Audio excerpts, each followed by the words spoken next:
자들이 이 땅 가운데에서 예수 믿는 믿음의 사람으로 하나님께 부름을 받을 때 하나님께서는 그들을 바로 거룩하게 하기 위해서 부르셨다. 하나님의 뜻을 위해서 그들을 부르셨다. 이것이 오늘 본문의 말씀이라고 하겠습니다. 그래서 1장 15절에서 오직 너희를 부르신 거룩한 이처럼 너희도 모든 행실에 거룩한 자가 되라. 이 말씀 속에 우리가 어떤 삶을 살아야 하는가라고 하는 것이 나와 있다고 할 수가 있습니다. 우리가 온전치 못하지만 그러나 날마다 하나님의 뜻을 바라보고 나아가야 됩니다. 우리들 중에 완전한 거룩을 이룬 사람은 한 사람도 없습니다. 그래서 우리가 완전 성화라고 하는 교리는 받아들이지 않죠. 우리가 점진적 성화, 이런 것은 우리가 날마다 연약하고 허물이 많고 부족하지만은 그 속에서도 점진적으로 하나님의 부르신 뜻을 향하여 나아간다. 이제 이런 말이잖아요. 그 말은 바로 이와 같이 우리가 하나님의 그 부르신 뜻을 따라서 거룩한 자가 되도록 하기 위해서 나아간다. 그런 말입니다. 그래서 16절에도 내가 거룩하니 너희도 거룩할지어다 라고 이렇게 하나님이 말씀하셨다. 이게 예수 믿는 것이다. 우리가 이렇게 한마디로 정리를 할 수가 있습니다. 예수 믿는다는 것은 우리가 예수 그리스도를 통해서 하나님의 온전하신 뜻을 배워가고 그 안에서 날마다 그리스도의 그 은혜와 하나님의 부르심 안에서 하나님께로 날마다 나아가는 것, 이게 거룩한 삶이죠. 또 한 가지는 이런 거룩한 삶은 그저 우리가 어떤 인격을 둬야 한다, 또는 자기의 인성을 날마다 발전시켜 나간다, 이런 개념보다는 그리스도를 알아가는 그런 지식 가운데 이루어진다는 것을 우리가 기억을 해야 되겠습니다. 성화는 여러분들 자신 안에 있는 내적인 어떤 자질을, 기량을 갈고 닦거나 어떤 것을 함양하거나 뭔가를 둬야 하고 이렇게 해서 이루어지는 것이 아닙니다. 기독교에서 말하는 성화는 예수 그리스도를 아는 지혜와 지식에서 자라가는 거예요. 그 그리스도를 아는 지혜와 지식 안에서 자라갈 때에 우리가 온전함을 이루고 나아갈 수가 있습니다.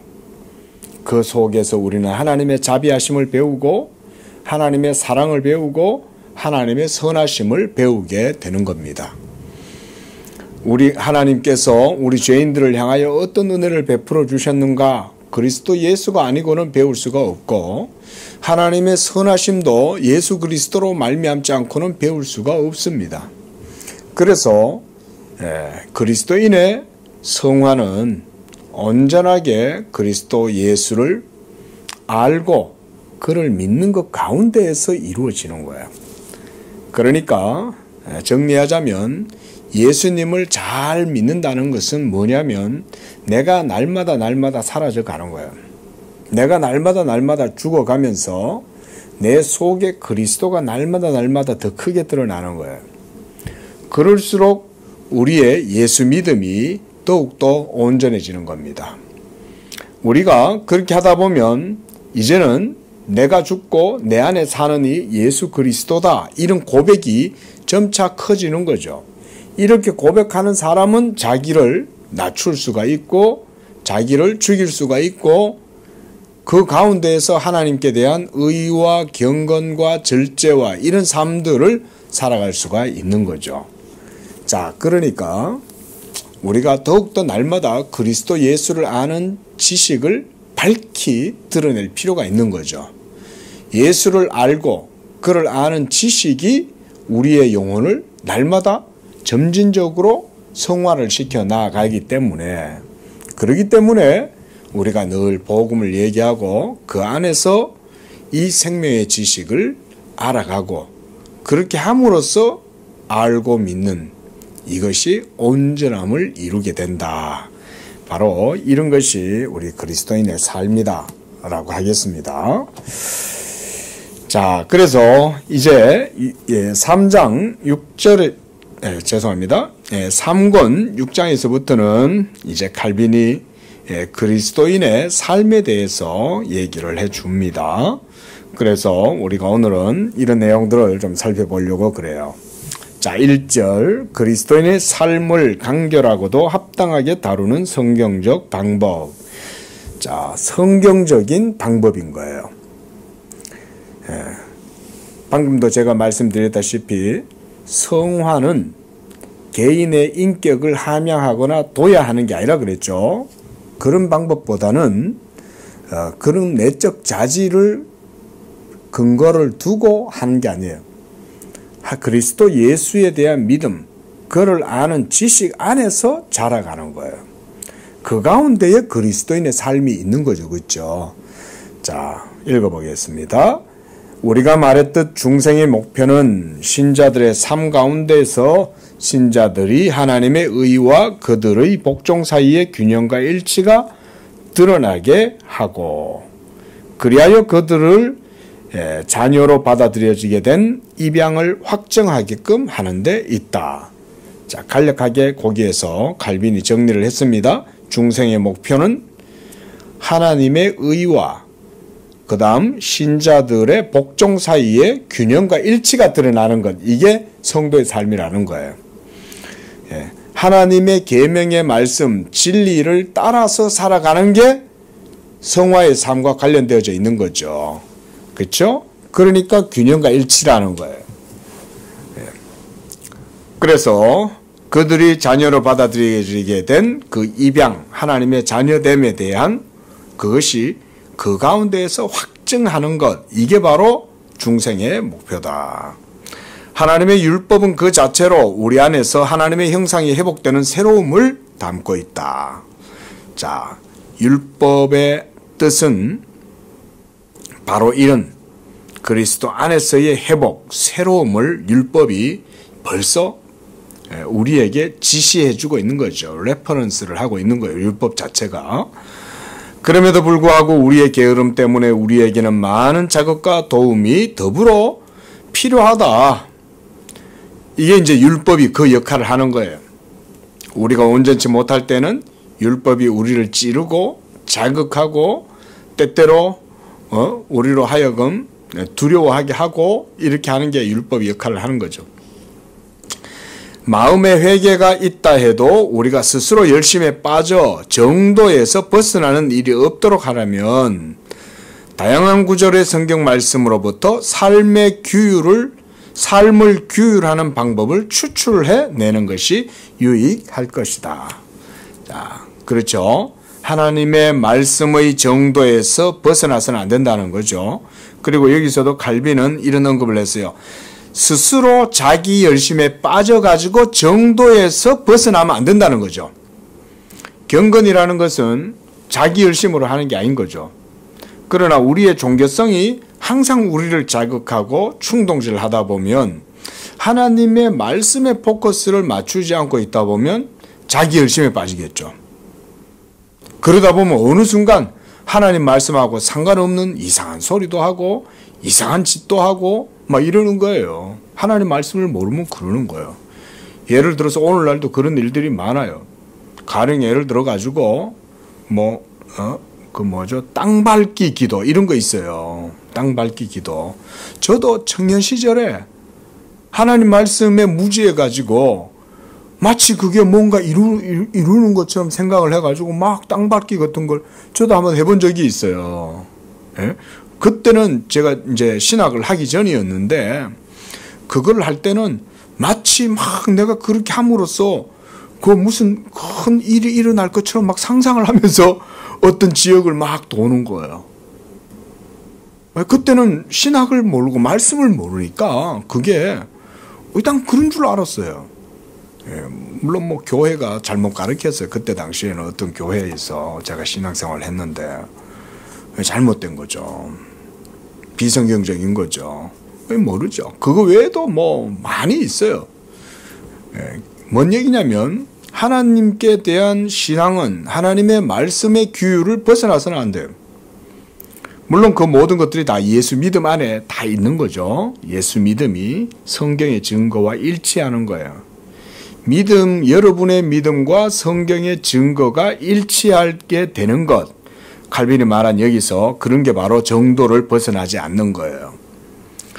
자, 그 가운데에서 우리가 삶을 규율하는 방법을 배워야 된다. 그런데 그리스도인의 삶을 어떻게 형성해야 하는지 알아보려면 이거죠. 그렇죠? 칼빈이 이제 이런 얘기를 하는 거예요. 그리스도인의 삶을 어떻게 바르게 영적으로 바른 경건의 도를 따라서 이런 말이죠.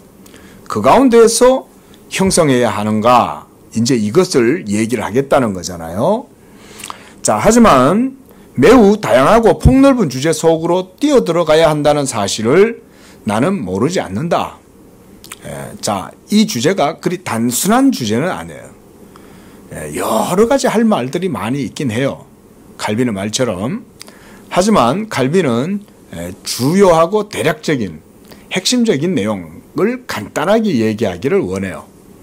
왜냐하면 복잡하고 어려운 얘기를 복잡다단한 것들을 이야기하다 보면 성도들이 듣다가 어떻게 하겠어요? 길을 잃어버리는 거예요. 그러니까 핵심이 뭐예요, 목사님? 그러니까 아니 뭐 얘기를 계속 하다가 자꾸 깊이 들어갔다가 나오지는 못하고 그러면 결국은 안 되잖아요. 칼빈은 간략하게 성도들의 믿음을 위해서 그렇게 하려고 많이 애를 씁니다. 그래서 그 네 번째 줄 보면 이러죠. 한 가지 덕목을 특정해서 다루는 경우조차도 그 권고는 얼마나 많은 장서를 채우는가. 그렇죠. 작은 주제 하나를 가지고도 사실은 막 글을 부풀리면 글이 많아질 수 있어요. 근데 그렇게 하면 안 된다는 거죠. 그래서 만약 당신이 어떤 덕을 설명하기 위해 변론하고 있다고 치자 당신의 문체는 방대한 분량의 자료 때문에 장황하게 되고 많은 것들을 말하지 않고 그것을 올바르게 다룰 수 없게 될 것이라고 당신이 여기게 될 것이다. 목사도 때때로 설교하다 보면 이런 이제 폐단에 빠질 수가 있어요. 뭔가 설교의 주제와 핵심적인 논리를 가지고 뭔가 이렇게 설교의 어떤 논리를 전개를 하다가 자칫하면 하나의 주제에 사로잡혀가지고 너무 깊이 들어가 버리는 거예요. 그러면 이게 성도들한테 도움이 되기도 하겠지만 너무 깊이 들어가가지고 많은 얘기들을 다루다 보면 이제 듣는 성도들이 피곤한 거죠. 목사님 뭔 얘기를 하려고 하긴 하는 것 같은데 그냥 너무 그럴 수 있는 거죠.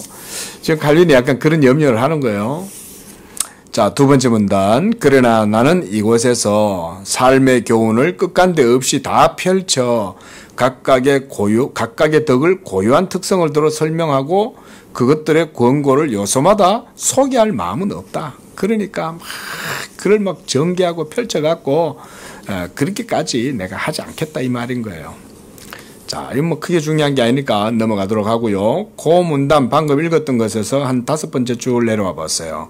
나로서는 여기서 경건한 사람이 삶을 수놓아야 할 진정한 목표에 이끌림을 받도록 방법을 제시하고 그가 마땅히 감당해야 할 자기의 의무를 어김없이 숙고하도록 모종의 보편적 규범을 간략하게 기술하는 것으로 나는 충분하다고 생각한다.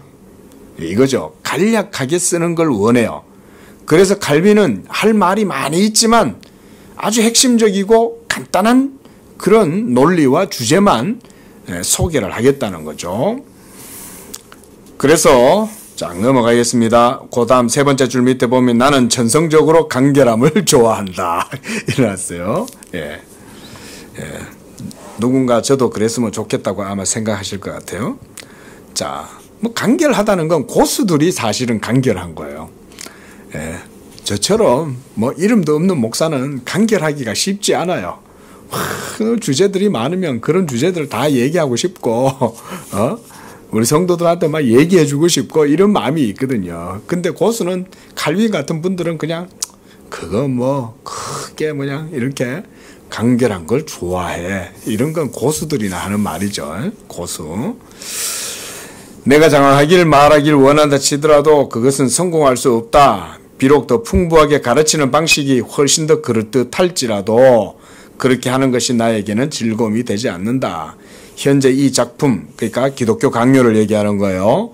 이 기독교 강요를 기획한 이것은 단순한 교리를 가능한 한 간략하게 손을 대는 데 있다. 철학자들이 올바름과 덕망에 대한 확실한 정의를 내리고 이로부터 개개의 의무들과 일단의 모든 덕목을 도출해내듯이 성경 역시 이와 관련한 자체의 질서를 결코 결여하고 있지는 않다.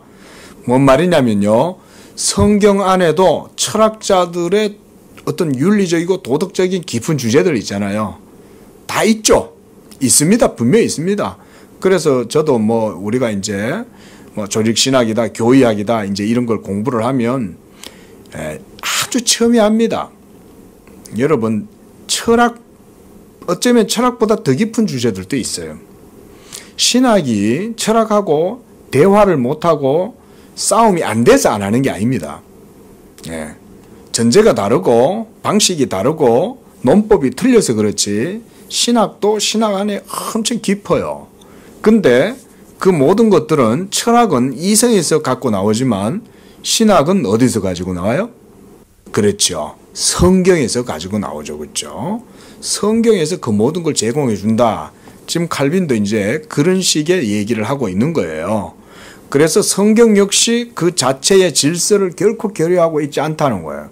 성경 속에도 심지어는 과학까지도 과학적 어떤 논법까지도 성경의 계시는 바로 그런 것들도 제시해 줍니다. 우리가 뭐 사이언스 이러면 스키엔티아라고 할 때 그런 과학적인 지식들도 성경의 진리의 그 규범과 결코 떨어져 있지 않습니다. 엄밀하게 따져 들어가면.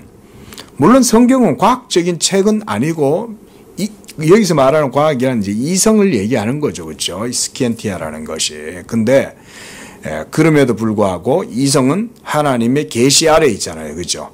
계시의 빛이 이성에 비치면 그때 이성이 신앙의 이성으로 활동하기 시작하면 하나님의 모든 세계가 하나님의 말씀으로 지어진 줄을 알게 되는 거예요. 믿음으로 모든 세계가 하나님의 말씀으로 지어졌다라고 하는 말은 바로 그 속에 참된 지식에 대한 이해가 믿음으로 이루어진다는 걸 얘기해 주는 거죠. 왜냐하면 믿음으로 모든 세계라 그랬잖아요. 그럼 대상은 세계예요. 근데 하나님의 말씀으로 지어진 줄을 아는 거예요. 어떻게? 믿음으로. 그러니까 이미 믿음 안에는 참된 지식, 그 지식이 벌써 그 계시로 말미암아 여러분 이 신앙 지성 가운데 빛이 비추어져 있는 거죠. 우리가 이런 걸 계시의 조명이다 그러잖아요. 그러니까 성경도 과학하고 기본적으로는 떨어지지 않습니다. 그렇게 따지자면 뭐 윤리도 마찬가지고요. 오히려 성경은 가장 아름다운 경륜을 담고 있고 어떤 철학적인 것들보다 더 확실하다. 이런 게 이제 칼빈이 이런 말을 하면 저 같은 사람이 하는 말보다 뭐 수백 배 영향이 있는 거죠. 칼빈 같은 사람이 이래 얘기할 땐 이게 그냥 얘기하는 게 아니거든요. 벌써 그 속에 깊은 것들과 체계를 머릿속에 벌써 다 담지를 하고 있는 거예요. 칼빈 같은 경우는. 그냥 툭툭 던지는 말이 아닌 거예요. 이런 게. 칼빈은 벌써 성경의 계시와 영감의 권위가 어느 정도인지를 아는 거죠. 비록 벌써 16세기 이럴 때라도 벌써 하나님의 계시의 빛이 종교개혁 가운데 엄청난 영향력을 미치고 있었던 거죠. 자, 유일한 차이는 철학자들은 야심가들이므로 자기들의 천부적인 재능을 과시하기 위해 사물들의 성향에 놀랄 만한 명료성이 있다는 점을 부각시키려고 부지런히 떠드는 반면 이게 이제 철학자들이 이렇게 하는 거죠. 하나님의 영은 으스댐 없이 가르치심으로 방법 논리에 그리 엄격하게 지속적으로 얽매이지 않는다. 그럼에도 불구하고 그가 어디에든 방법 논리를 한번 세우시면 그가 지시하시는 바가 충분하여 우리는 그것을 무시할 수 없게 된다. 아주 신학자다운 아주 명철한 아주 명석한 표현인 거예요. 예. 철학자들의 글들이나 그들의 사상을 깊이 들여다보면 엄청나게 깊이 있고 예리하죠. 통찰력도 아주 깊어요. 대가들은. 그러면서 자기들이 가지고 있는 주제들을 엄청나게 크게 펼치고 막 그렇게 하지만 차이점이 있죠. 물론 그들의 철학적 이성도 과학적이라고 할 수가 있습니다. 여러분, 그래서 우리가 인문도 과학이라 그러잖아요. 인문과학이라 그러잖아요.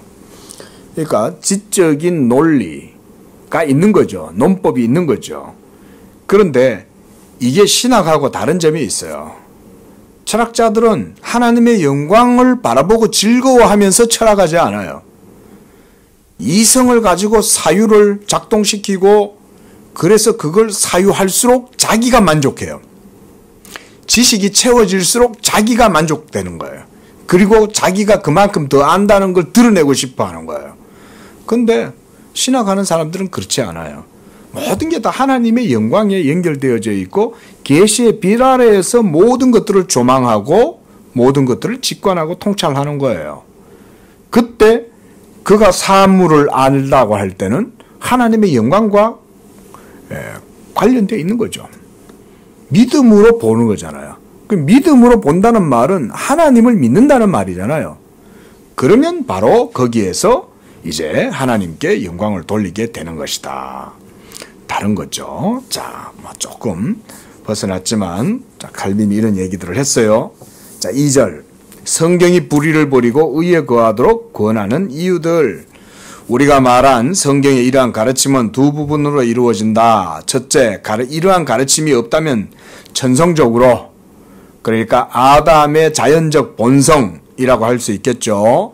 우리는 어떤 성향도 없을 의에 대한 사랑이 우리 영혼에 스며들어 속으로 들어오게 된다. 둘째, 우리가 의를 행한답시고 쓸데없는 열심에 빠져 괜히 방황하지 않도록 막아주는 규범이 수립된다. 성경이 이런 부패하고 타락한 본성이 일으킬 모든 오류들이라든가 문제들을 적절하게 막아주고 때때로 약이 되어가지고 지켜준다 이 말인 거죠. 성경에는 의를 구원하는 이유들이 많고 뛰어나게 제시되어 있다. 그중 적지 않은 부분을 우리는 이미 여러 곳에서 지적했다. 여기에서는 다루지 않았던 다른 이유들을 간단하게 언급하겠다. 성경에는 하나님이 거룩하시니 우리도 거룩해야 한다는 명령이 있는데 의를 위해서 이보다 더 좋은 기초를 어디에서 찾을 수 있겠는가? 맞죠? 의를 위한 기초, 하나님이 거룩하시니 우리도 거룩하라. 이게 최고 본질적이고 핵심이잖아요. 하나님이 바로 의의 표준이시죠. 그렇잖아요. 비록 우리는 버려진 양과 같이 각각 자기의 길로 흩어지며 세상의 미궁에 빠져 유리했으나 하나님이 스스로 우리를 모으시고 자기와 하나 되게 하셨다. 하나님과의 결합에 대한 말을 들을 때 우리는 그 끈이 거룩함에 있다는 사실과 함께 그렇다고 해서 우리의 거룩함으로 마땅히 하나님과 교제에 이르게 되는 것은 아니라는 사실을 기억해야 한다. 그러니까 거룩에 힘쓴다고 할 때는 자, 제가 아까도 말씀드렸습니다. 우리가 성화의 삶을 살 때 성화의 원동력은 뭐라 그랬습니까? 그리스도를 아는 지식 가운데서 이루어진다 그랬죠. 이게 중요한 거예요. 우리 안에 있는 자질을 드러내고 그걸 함양하고 둬야 한다고 해서 그렇게 해서 여러분 우리가 성화를 이루는 게 아닙니다. 칼빈이 지금 그 말하고 있는 거예요. 하나님과의 교제에 이르게 되는 것은 우리의 거룩함 때문에 되는 게 아니라는 거예요. 그걸 기억해야 된다는 거예요. 이런 걸 기억해야 됩니다. 아, 성화란 내가 믿음이 온전해지는 건데 믿음이 온전해질수록 그것은 예수 그리스도를 아는 지식에 비례하는 거예요. 그리스도를 아는 지식을 추구하면 사람이 변화가 되는 거예요. 그리스도를 모르고 자기 열심에 빠져가지고 하면 이게 이제 성화의 기본적인 핵심적인 논리죠. 원리예요. 자, 넘어가겠습니다. 그래서 먼저 우리가 붙들어야 할 것은 우리는 그의 거룩함으로 채워져 그가 부르시는 곳으로 따라가야 한다는 사실이다. 불의나 부정과 짝하지 않는 것이 하나님의 영광에 가장 부합하는 것이므로 성경은 우리를 부르시는 하나님께 대답하기 위해서는 그 부르심의 목적에 일치하는 것이 무엇인지 우리가 돌아보아야 한다고 가르친다. 우리는 인생 전부를 부정과 오염에 내맡기고 살고 있는데 왜냐하면 하나님은 침잠에 있는 그것들로부터 우리를 구출하시는가. 성경은 우리가 하나님의 백성으로 여겨지려면 거룩한 성 예루살렘에 거해야 한다고 권고한다. 그 자신이 그것을 거룩하게 하셨으므로 그 거민의 불순이 그것을 오염시키는 것이 허용되지 않는다. 제일 마지막 줄, 그가 계시는 성소가 마치 찢기로 가득한 유각과 같이 되어서는 결코 안 될 것이다. 자, 3절입니다. 성경이 제시하는 구원받은 그리스도인의 삶의 품위. 자, 계속 경건의 원리는 성경 속에 있다고 칼빈이 말하고 있죠. 이 점을 우리가 주목해야 됩니다. 성경 안에, 성경은 바로 그런 것들을 다 포함하고 있어요. 네. 자, 성경은 우리를 더욱 잘 일깨우기 위해서 하나님 아버지가 자기의 기름 부음 받은 자 그리스도 안에서 우리를 자기와 화목하게 하시면서 우리를 위하여 그리스도 안에 자기의 형상을 새기시고 이로 말미암아 자기가 하신 일을 우리가 마음속에 확정하기를 원하셨다. 오직 철학자들 가운데서만 올바르게 질서 있게 체계를 갖춘 도덕 철학이 존재한다고 생각하는 사람들은 자, 이제 나에게서 철학자들보다 더욱 뛰어난 경륜을 찾을 수 있으리라. 대단하죠. 예? 이런 말을 이제 철학자들이 들으면 기분이 나쁘겠죠. 왜냐하면 하나님을 안 믿는데 하나님을 안 믿으면서도 자신들은 윤리학도 하잖아요. 스피노자도 신론을 윤리학으로 쓰거든요. 그것뿐만 아니죠. 철학에서도 윤리학은 상당히 중요한 주제이기도 해요. 복잡하고 어려워요. 근데 그런 윤리 주제를 쓰는데 정작 하나님은 안 믿잖아요. 그렇죠. 무엇보다 제가 말하고 싶은 거는 생명이 있느냐 이거예요.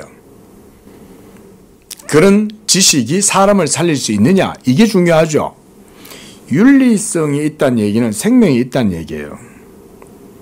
사실은 논리는 반대예요. 생명이 있는 곳엔 윤리가 있어요. 이렇게 봐야 돼요.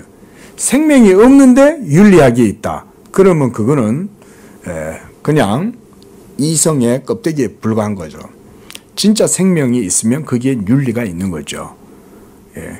그 참된 생명이 어디에 있겠어요? 하나님 말씀에서 나온 거죠. 거기에서 진정한 윤리성도 나오는 거죠.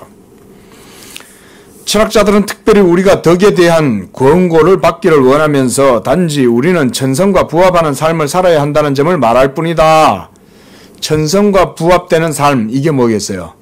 자기의 양심의 덕의 원리, 양심에 새겨져 있는 법, 그 윤리적인 법칙을 따라서, 도덕적 법칙을 따라서 살아가는 것, 이게 윤리적 삶이라고 생각하는 거죠. 그러나 성경은 참된 우물에서 권고를 이런 윤리적 삶의 진정한 본질을 이끌어낸다는 거예요.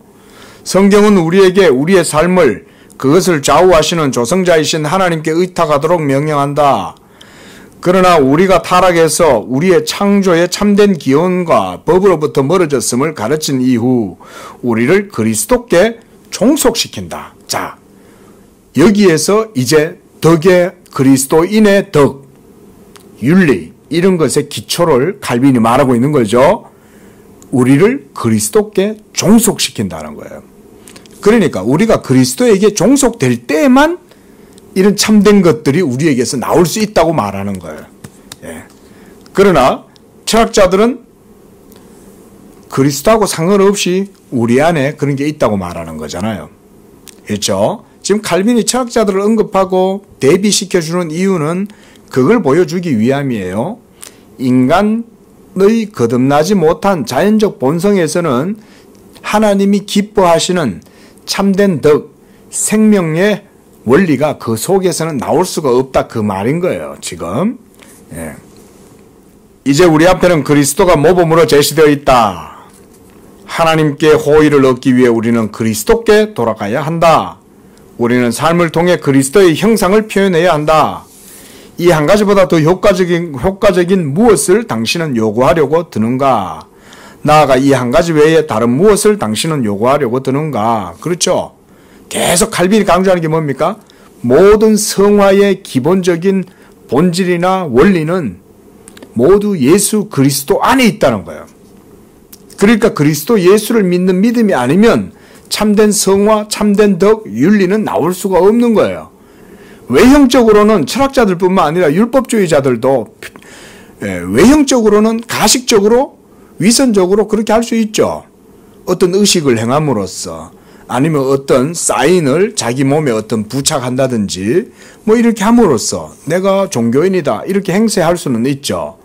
하지만 생명은 이거는 흉내낼 수 없어요. 진짜 생명이 그 사람 속에 있느냐, 이게 더 중요하잖아요. 그렇죠? 생명이 있는 사람은 의식에 사로잡히지 않죠. 자유롭죠. 자유로운데 그 사람 속에는 사랑이 있는 거예요. 그렇죠? 생명이 있기 때문에. 이런 게 복음 신앙이잖아요. 우리가 이런 걸 배워야 돼요. 우리가 신앙생활 하시면서 이런 걸 배워 가시는 거예요. 참된 생명을. 그리고 생명은 율법 폐기론주의자도 아니고 율법주의도 아니에요. 예수 복음으로 말미암는 생명을 가진 사람은 믿음의 역동성을 가지고 있어서 모든 것에 자유하면서도 안식을 누리고, 그러면서도 사실은 하나님의 율법의 정도를 벗어나지 않아요. 하나님의 율법의 요구가 그 사람의 삶 속에 온전하게 이루어지도록 하는 게 또한 믿음의 능력이 그 속에서 발휘가 되는 거죠. 그렇죠? 이런 게 우리가 온전한 그리스도인의 삶이라고 할 수 있어요. 그리고 이런 게 이제 우리의 목표가 돼야 됩니다. 우리가 믿음을 배운다는 게 그런 거예요. 그래서 하나님이 주 안에서 우리를 자기의 자녀로 삼으신 것은 우리의 삶이 입양의 고리가 되시는 그리스도를 표상하도록 하기 위해서이다. 밑에 문단. 그리고 성경은 그 가운데 이야기된 모든 하나님의 은총과 우리 구원의 매 부분을 우리를 위한 권고거리로 삼는다. 하나님은 우리에게 자기를 아버지로서 나타내셨다. 그러므로 이제 우리가 그의 자녀로서 살지 않는다면 그 극한 배응망덕에 대해서 어떤 변명도 할 수 없을 것이다. 그리스도가 자신의 피로 우리를 씻겨 깨끗하게 하셨다. 또 세례를 통해 그 정결함으로 자기와 교통하게 하셨다.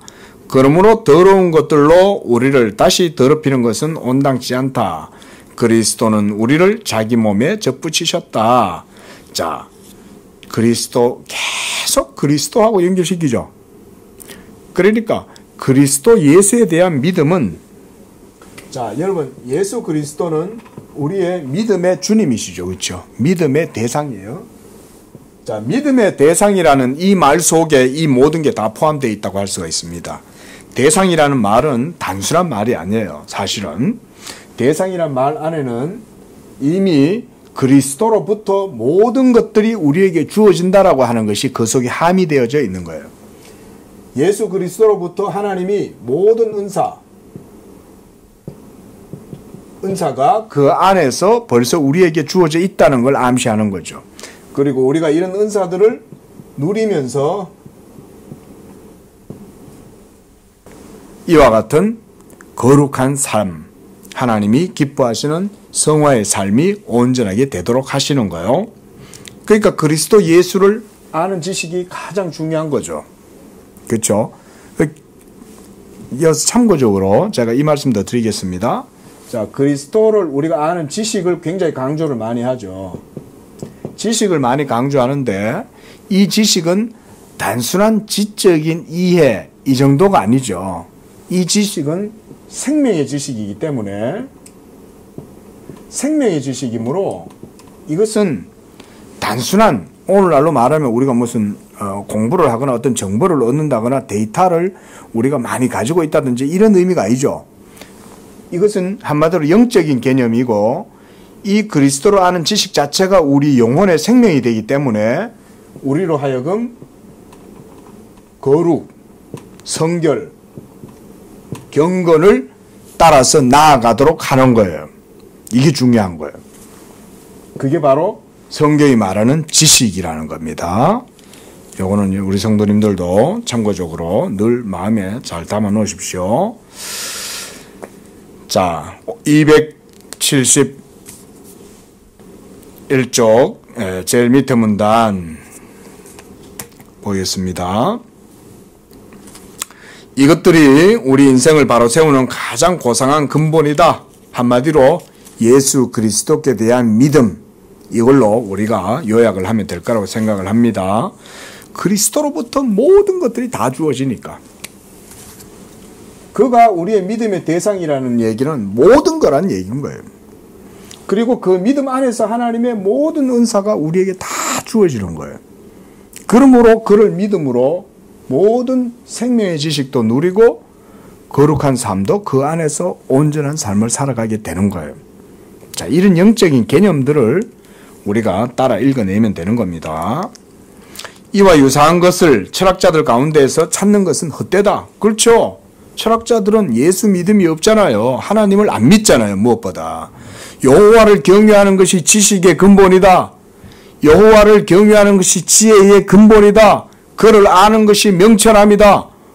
이런 게 철학자들 속에 있어요? 없잖아요. 철학자들은 오로지 하나님이 주신 이 지성이라는 것을 붙들고 그 지성으로 뭔가를 해내려고 엄청나게 하는 거 아니에요? 여호와를 경외함이 없으니까 그들의 지식이 아무리 깊고 통찰력이 있어도 끝에는 항상 틀리는 거예요.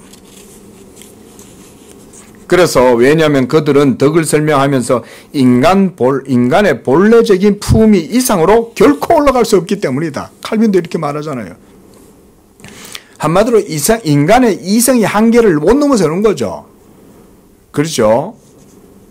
철학은 이성으로 하잖아요. 이성으로 한다는 말은 이성이 결코 제가 가볍거나 뭐 이성이 별거 아니다 이런 말은 아니에요. 이성이 대단하죠. 대단해도 그것 이상을 초월해서 나아갈 수는 없죠. 우리가 이 이성을 초월하려면 하나님의 계시가 있어야 되고 그 계시의 말씀이 우리 속에 들어와서 작용할 때 우리 속에 믿음이 일어나야죠. 믿음이 일어나야만 우리가 그 이성의 한계를 뚫고 올라가는 거예요. 예? 이게 우리 기독교의 계시에 대한 이해잖아요. 칼빈은 지금 철저히 말하자면 그런 이제 생각으로 이렇게 말을 하는 거죠. 인간의 성품 이상 못 뚫고 올라가요. 자, 4절. 삶의 교리는 생명의 교리다. 생명. 이게 중요하다 그랬어요. 생명. 여기서 나는 단지 그리스도의 이름과 인장만 가지고 그리스도인이라고 불리기를 원하는 사람들을 비판하고자 한다. 그들은 얼마나 모렴치하게도 그의 거룩하신 이름을 자랑하고 있는가. 참으로 그리스도와의 교제는 복음의 말씀을 통해 그에 관한 올바른 지식을 얻는 사람에게만 있다. 이게 이제 핵심이죠. 그렇죠? 지식을 얻는 올바른 지식인 거예요. 우리가 노티티야 베라 참지식. 이 참지식이 어디에서 주어진다는 거죠? 이성에서? 아니죠. 이성이 아닌 계시로 말미암아 거듭난 이성이에요. 우리는 이성을 무시하지 않아요. 하지만 아담 안에 있는 아담 안에서 모든 인류가 가진 이성은 타락했어요. 하나님과의 언약의 관계가 없기 때문에 인간 스스로 말하자면 우리가 잘려버린 꽃과 같은 거예요. 잘려 뿌리 없는 나무와 같은 거예요. 응? 우리가 꽃꽂이 한다고 이렇게 꽃을 사서 화병에 꽂아 놓지만은 결국 어떻게 됩니까? 좀 지나면 이제 다 꽃이 마르고 죽죠. 우리가 하나님에게서 하나님의 언약에서 떠났을 때 우리의 상태는 바로 그런 상태가 된 거예요. 죄로 말미암아 부패하고 타락한 자연적 본성에서 나는 이성은 결코 온전할 수가 없어요. 하지만 기독교는 아담 안에서가 아니라 그리스도 안에서 거듭난 지성이죠.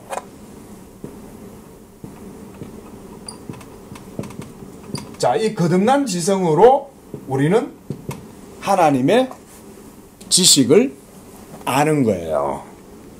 이 거듭난 지성이 바로 믿음의 작용이에요. 믿음의 작용. 그러니까 믿음의 원천을 우리가 그래서 칼빈은 성령의 역사로 말미암아 이해를 하는 거예요. 하나님의 계시가 여러분 속에 성령을 통해서 그 효력이 드러나게 될 때 그것이 일루미네이션, 조명이 되고, 그래서 그 빛이 여러분 속에 비추어지면 여러분들의 죽은 영혼에 생명이 들어가서 지성 활동을 하게 하는 거예요. 이게 이제 거듭난 지성인 거예요. 이렇게 거듭난 지성으로서 우리가 이제 할 때 그 모든 것들이 다 그리스도 안에서 이루어지는 거죠. 그리고 그렇게 아는 것이 바로 믿음인 거예요. 그러니까 그런 논리로 보면 우리가 하나님에 대한 믿음은 곧 지식이라고도 할 수가 있어요. 물론 우리가 믿음과 지식을 구별은 해요. 신학에서도 교의적으로도. 하지만 우리가 이런 큰 논리에서 보면 결국은 하나님께 대한 온전한 경외와 믿음이 있으면 그 믿음이 곧 지식이라고도 할 수가 있어요. 그러니까 믿고 알고 이렇게 말하잖아요. 성경도 그렇죠. 그리스도 예수를 아는 지혜와 지식에도 또 우리가 그를 믿고 아는 것에 하나가 되어 또 이렇게 말하잖아요. 그때 믿음은 바로 지식이라고 할 수가 있는 거예요. 이 믿음은 인간의 어떤 실존적 의지에서 나오는 믿음 아닙니다. 늘 우리가 강조하잖아요. 그죠? 이때 믿음은 인간 안에서 나는 믿음이 아니라 성령의 효력으로 말미암아 말씀이 여러분 속에서 여러분들을 살리고 생명의 그 효력이 일어나게 될 때 갖게 되는 믿음인 거예요.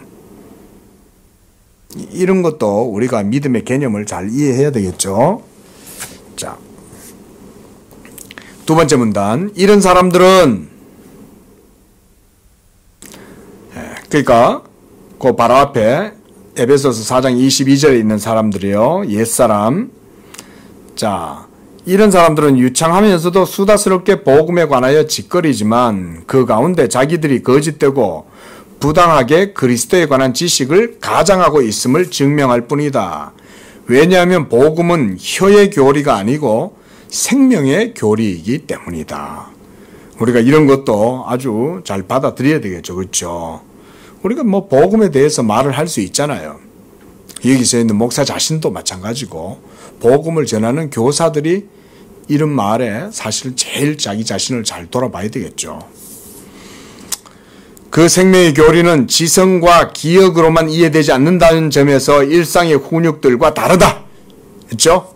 자, 말씀드렸잖아요. 자, 이 기독교에서 말하는 지식은 단순한 일상적인 어떤 학교에서 학습하거나 정보를 얻거나 그런 지식과 다르다. 영적인 생명의 지식이다. 복음은 오직 전체 영혼을 휘감아 내적인 마음의 정서 가운데 자리와 거처를 잡게 될 때에만 받아들여진다. 그러므로 그들이 자기들에게 있지 않은 것을 하나님을 모욕하는 일을 그치게 하라. 자, 그리고 그 밑에 문단. 우리는 우리의 종교가 포함되어 있는 교리의 우선적인 자리를 부여한다. 왜냐하면 교리로부터 우리의 구원이 시작되기 때문이다. 참으로 교리는 가슴 속으로 퍼지고 품행 가운데 스며들어 우리를 변화시키므로 우리가 그 가르침에 따르게 할 만큼 유익해야 한다. 철학자들이 인생의 안주인이 되어야 할 예수를 가르친답시고 하면서 그것을 궤변적인 입담 정도로 변질시키는 사람들에 대해 불같이 화를 내거나 그 사람들이 치욕을 느끼면서 물러나게 하는 것은 정당하다. 그렇다면 혀끝에 복음을 얹어놓고 돌리는 데서 즐거움을 찾는 저 까다로운 궤변론자들을 미워하는 것은 훨씬 더 타당하지 않겠는가. 자, 소피스트들을 저는 말한다고 생각을 합니다. 소피스트들. 그 밑에도 각 줄을 달아놨는데, 세네카, 이렇게 해놨네요. 도덕론, 뭐 이런 얘기인데, 예. 그렇죠. 도덕에 대해서 말은 할 수 있죠. 중요한 건 도덕적 삶이 중요하잖아요. 자, 그러니까, 복음에서 참된 경건의 도가 나오는데, 그 복음의 지식이 생명이 되므로, 우리가 당연히 그 복음을 따라 나아가야 된다. 이런 말인 거죠. 자, 5절. 복음적 완전함을 지향하는 순수함과 겸손함. 나는 그리스도인의 삶의 양식이 절대로 복음만을 호흡해야 한다고 주장하지 않는다. 물론 그것은 마땅히 선택되어야 되고 시도될 필요가 있다. 다만 나는 어떤 사람이 아직 복음적 완전함에 이르지 못했다고 해서 그 사람을 그리스도인이 아니라고 치부할 만큼 엄격함을 요구하지는 않는다. 그렇게 한다면 모든 사람이 교회로부터 배제될 것이다. 그렇죠? 누가 완전해요? 온전한 사람은 100% 온전한 사람은 없죠. 모든 사람은 완전함으로부터 큰 간격을 두고 떨어져 있다. 그렇지 않은 사람을 발견하기는 불가능하다. 많은 사람들이 그것을 향해 조금씩 나아가는 거죠. 점진적으로 나아가는 거죠. 그럼에도 내팽겨치는 것은 무모하다. 그렇다면 어떻게 해야 하나? 그것을 우리가 일심으로 열심을 쏟아야 할 목표로 눈앞에 새기고 우리가 애쓰고 경주해야 할 확고한 목적으로 삼자. 자, 넘어가겠습니다. 다음 문단. 그 274쪽 첫 번째 줄 보십시오. 하나님을 예배하는 거룩함과 의를 추구하는 영혼의 내적 정서가 거짓없이 투사되는 올바른 영적 삶의 원리를 일컫는 거다. 올바른 영적 삶의 원리. 이거 아까 제가 초두에 말씀드린 그런 내용이에요. 예수 그리스도로 말미암아 하나님을 경외하고 그리스도를 믿는 믿음 안에서 그를 아는 지식으로 자라가는 거예요. 희한하게도 여러분, 이 생명의 지식은요, 하나님을 경외하는 것과 관련이 있습니다. 하나님 경외함이 없으면 이 지식은 자라기를 멈춥니다. 이게 영적 지식이기 때문에. 그리고 특히 여기서 중요한 건 뭐냐면 우리가 하나님을 경외한다는 말이 뭐예요? 하나님을 경외한다는 말은 하나님의 계명과 법도에 주의한다는 말이에요. 그러니까 여기서도 우리가 율법을 벗어나면 안 되는 거죠. 그렇죠? 정도에서 벗어나면 안 되는 거예요. 지금 칼빈은 이런 얘기를 하고 있는 거예요. 경건의 도에 대해서 얘기하고 생명의 지식에 대해서 말을 하고 이렇게 하는데, 그럼 이 생명의 지식이 온전한 지식이 되려면 예수 그리스도를 믿는 믿음으로 나아가야 되죠. 그런데 그 예수 믿는 믿음과 하나님 경외함이 항상 하나님의 계명의 도, 정도를 따라가지고 이루어져야 된다는 걸 말하는 거예요. 그러니까 계명을 무시하면 참된 지식을 추구할 수가 없어요. 이 말은 율법주의가 되라는 말이 아니죠. 그렇게 오해하면 안 됩니다. 그게 아니라 예수 믿음은 온전함을 이루려면 하나님의 계명의 정도를 벗어나지 않는 거예요. 믿음은 율법을 폐하느냐? 그럴 수 없느니라. 도리어 굳게 세우느니라. 그거죠. 이 믿음이 굳게 서려면 하나님의 계명의 도를 벗어나면 안 되는 거죠. 항상 거기에. 자, 그래서 그 다음 절에 칼빈이 이렇게 말해요. 그러나 육체라는 지상의 감옥에 갇혀 있는 동안 누구라도 마땅한 열심을 쏟아 인생의 행로에 매진할 만큼 충분한 힘이 없다. 예? 다수의 사람들은 무력함에 심히 짓눌려 뒤뚱거리거나 절뚝거리거나 심지어 땅을 기어다니거나 하면서 조금씩 나아갈 뿐이다. 그래도 칼빈을 보면은 이런 표현도 아주 이게 조금씩은 나아가는 거예요. 근데 거의 나무가 자라듯이 안 보여요. 우리 나무 자라는 건 눈에 안 보이잖아요. 그렇죠? 근데 어디 3, 4년 살다가 와보면 나무가 자라 있죠. 성화는 거의 나무가 자라듯 그렇게 자라요. 쉽지 않아요, 성화가. 그러므로 우리는 각자 자기의 작은 능력에 맞추어 이미 발걸음을 뗀 여행을 진행해 가도록 하자. 아무리 불행하다고 해도 하루에 몇 번이라도 길을 행할 수 없는 사람은 어디 있겠느냐. 조금이라도 나가자 이거죠. 그러므로 주님의 길에 서서 꾸준히 무엇인가를 수행해 가는 일을 그치지 말자. 눈에 띄지 않을 만큼 성공에라도 좌절하지 말자. 비록 그러한 성공이 우리의 바람에 부응하지 않더라도 오늘이 어제를 넘어서는 한 수고는 쇠하지 않을 것이다. 그러므로 오직 순직한 단순성을 가지고 우리의 목표를 바라보자. 우리의 목적을 갈망하자. 우리 자신에 대해 아첨하듯 자랑하지 말고 우리의 악행들을 방임하지도 말자. 다만 끊임없이 시도하고 목표를 향해 전념하자. 우리는 우리 자신을 뛰어넘어 더욱 선하게 될 것이며 마지막에는 선함 그 자체에 이르게 될 것이다. 자, 이거는 살아있는 동안 이루어질 수 없습니다.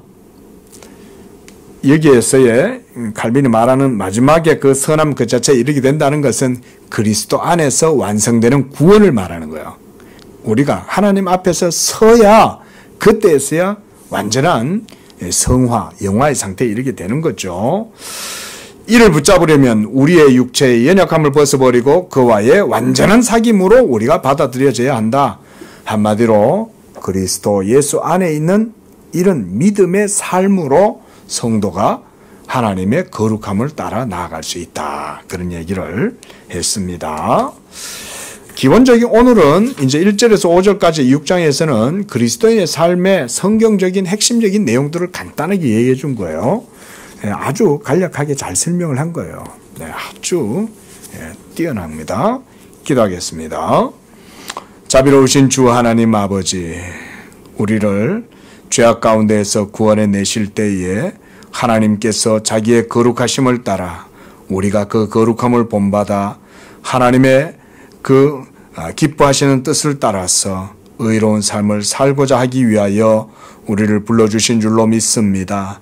내가 거룩하니 너희도 거룩하라 하신 그 하나님의 말씀을 의의 표준으로 삼고 오로지 예수 그리스도 안에서 우리를 부르신 그 부르심에 합당하게 행하고 날마다 우리의 믿음을 더욱더 정진하고 그래서 우리를 부르신 그 하나님의 뜻에 따라 날마다 힘써 전진해 나아가는 우리 성도들 되도록 도와주시옵소서. 무엇보다 성화의 삶을 살면서 나아갈 때 우리가 은금은금 기어가고 나무가 자라듯 조금씩 진보할지라도 우리가 그런 것으로도 오히려 좌절하거나 낙심하지 아니하고 도리어 감사하고 기뻐하고 고백함으로 하나님께 영광 돌리고 더욱 힘쓰는 그런 우리의 삶이 되고 그런 우리의 삶이 그리스도 안에서 생명의 지식을 받아 날마다 하늘을 향하여 자라가는 우리 성도들의 믿음이 되게 도와주시옵소서. 그리하여 끝끝내는 온전함을 이루어 하나님께 영광을 돌리는 복된 삶이 되도록 축복해 주시옵소서.